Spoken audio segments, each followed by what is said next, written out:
Hello, people of the internet. Good morning, good afternoon, good evening, happy Friday to you all. Hopefully, you are enjoying an early start to the weekend or wrapping up your week nicely.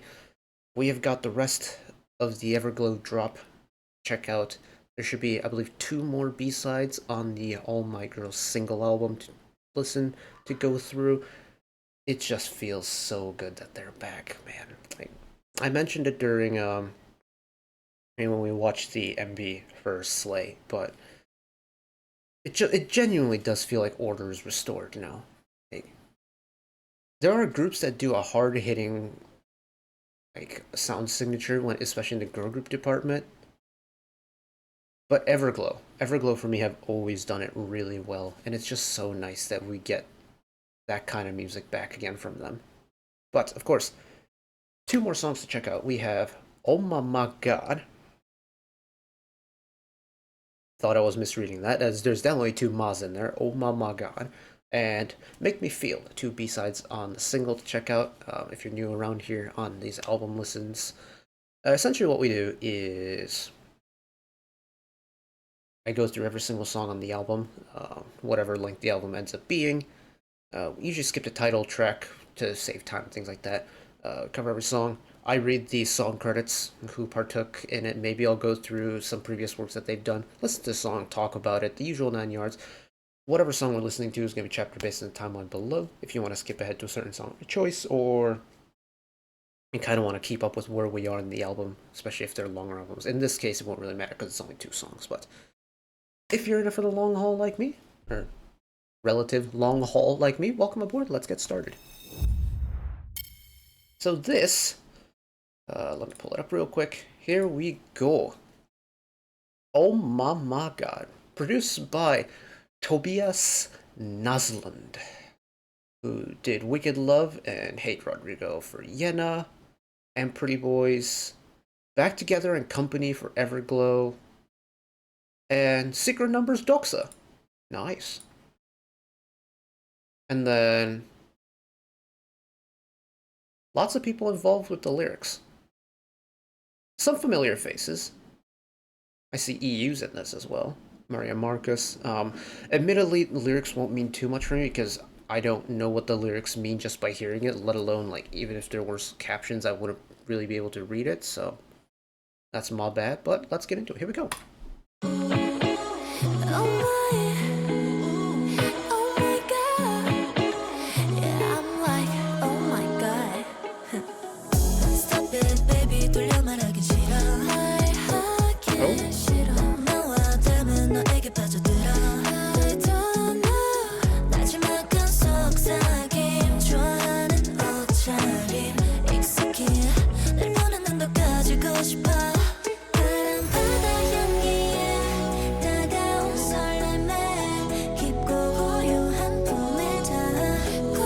The chords are bright, lots of major chords.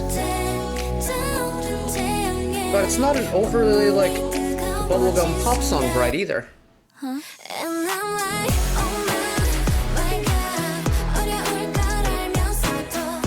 It's an aggressive song to an extent, but it's also very vibey.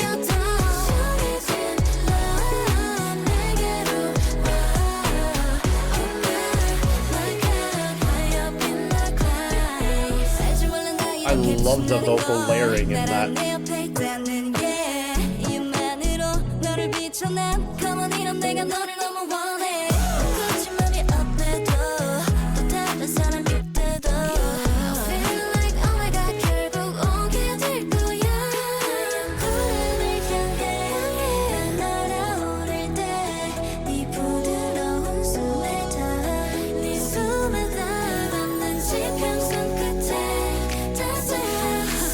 Peak the vocal harmony. Oh my God.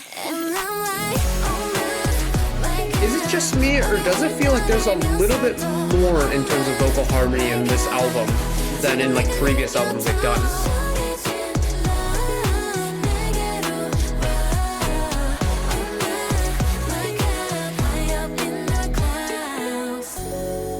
Baby, tell me, do you want me? Do you want it like I want it? I just wanna know. 설명할 수 없는 이 느낌 Oh, so many vocal stacks.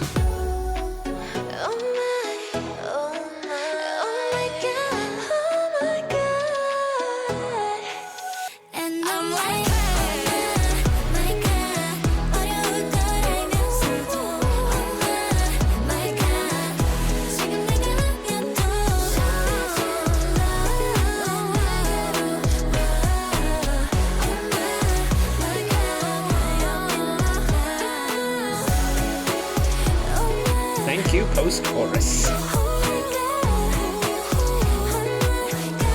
Oh, all the vocal flexing. Hello.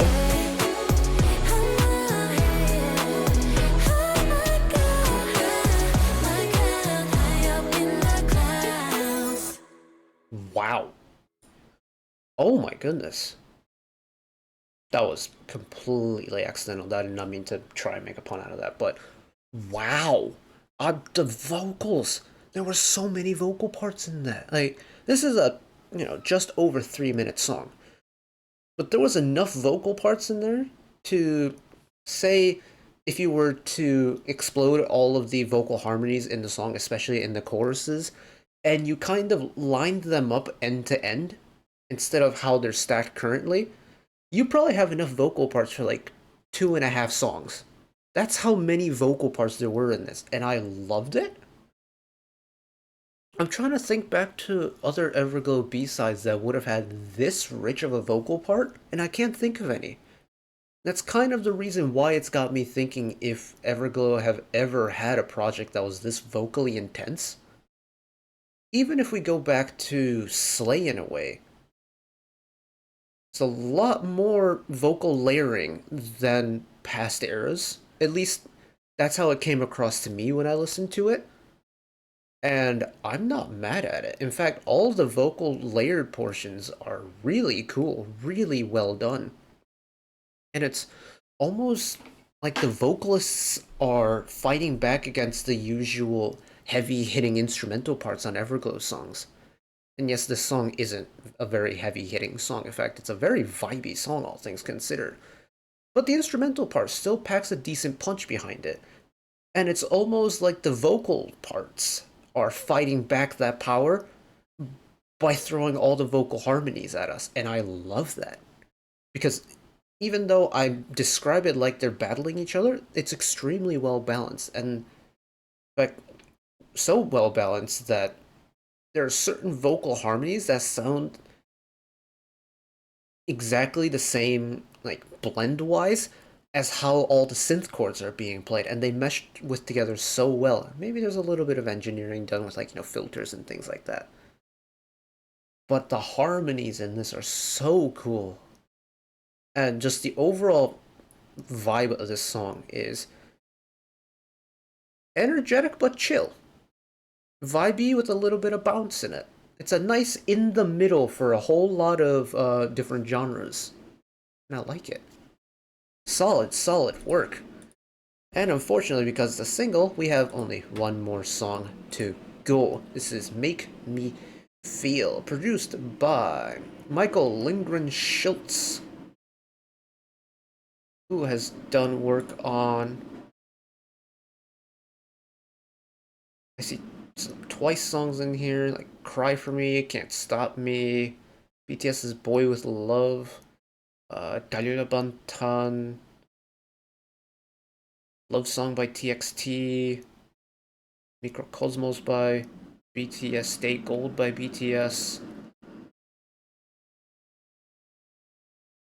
Crown by TXT, CLC's Helicopter, Enha's Get... Wow.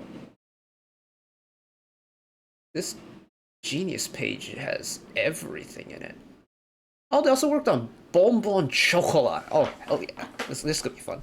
Is it gonna be vibey? Is it gonna be chill? Is it gonna be hard hitting? Let's find out.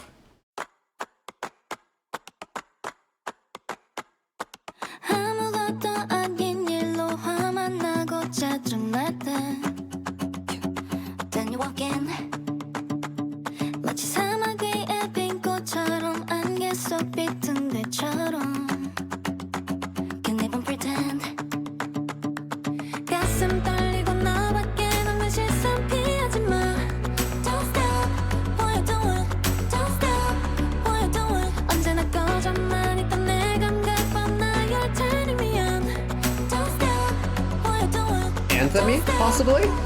You make me feel, you make me feel, you make me you make me feel. This isn't the full drop. I know this isn't the full drop. There's gonna be one more. You make me. Oh!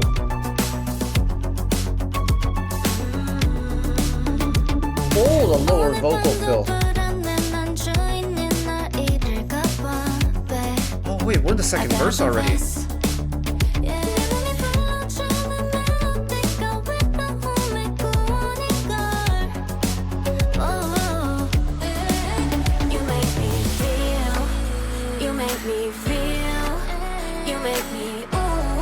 No way that's the full extent of the drop. They have to do more with that, right? For something real, you make me you make me. Okay, now it's a little bit fuller.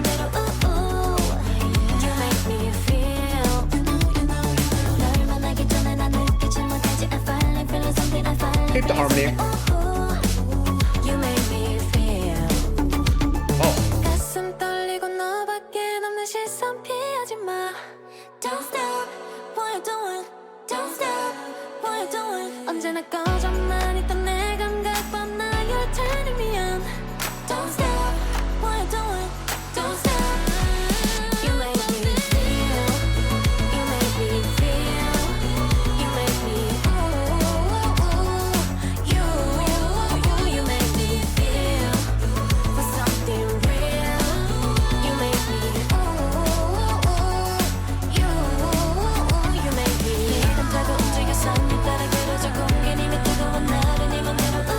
Another very groovy song.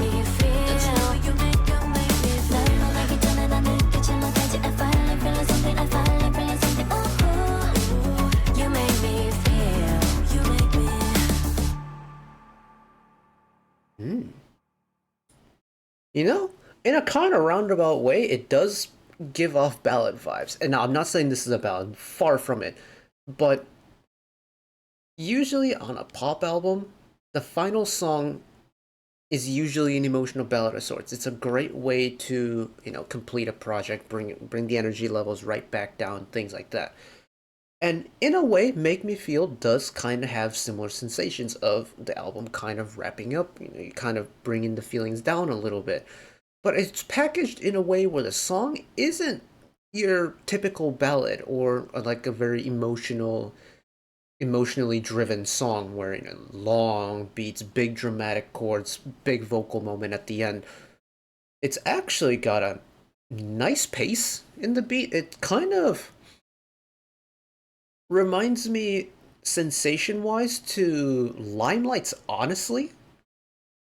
If any of you listened to that when that dropped, it's the running synth beat, a beat that isn't too imposing, the song that doesn't kind of jump up at you too much, especially when the full chorus drops. It's got a mellow groove to it, but you can still feel the beat chugging along, like each individual hit of that synth bass chugging along. The vocals aren't too in your face. In fact, I like the lower end of the vocal register that some of the members used and the little fills that they did.